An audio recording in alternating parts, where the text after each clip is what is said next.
The wonderful thing about Miss Hattie's Bordello Museum is that it's not the kind of museum you ever put on your bucket list or thought you would probably ever actually come and visit.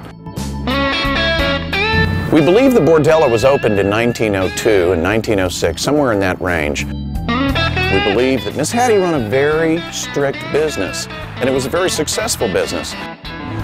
As unusual as it might seem that a bordello could exist in a downtown area, this indeed did.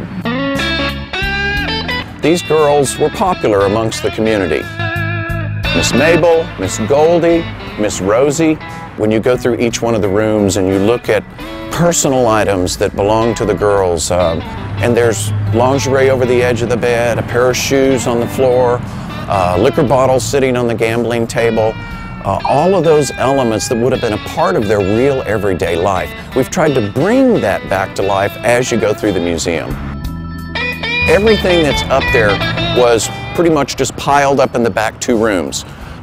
Until the early 1990s, when a local woman reopened the downstairs of the building to be an antique store. It wasn't until several months later when they were upstairs and started thumbing through everything that was in the back two rooms and had one of those aha moments where they weren't quite sure what all of this furniture and these bed frames were. A little investigation in the community and they found out real quickly, oh my goodness, this is what existed from Miss Hattie's Bordello. I think we've done a really impeccable job of trying to give you the idea that when you reach the top of the stairway and you turn to the left and you look into the living room and over to the dining room, that it really looked like that back then.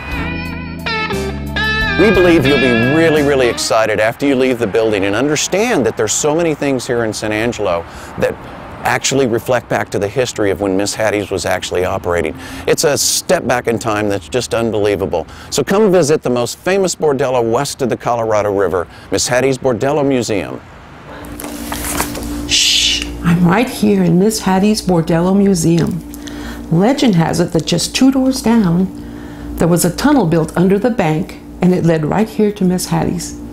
So gentlemen would come into town, send their wives shopping, go into the bank and make their deposits, take the tunnel to Miss Hattie's and make their deposits, then leave.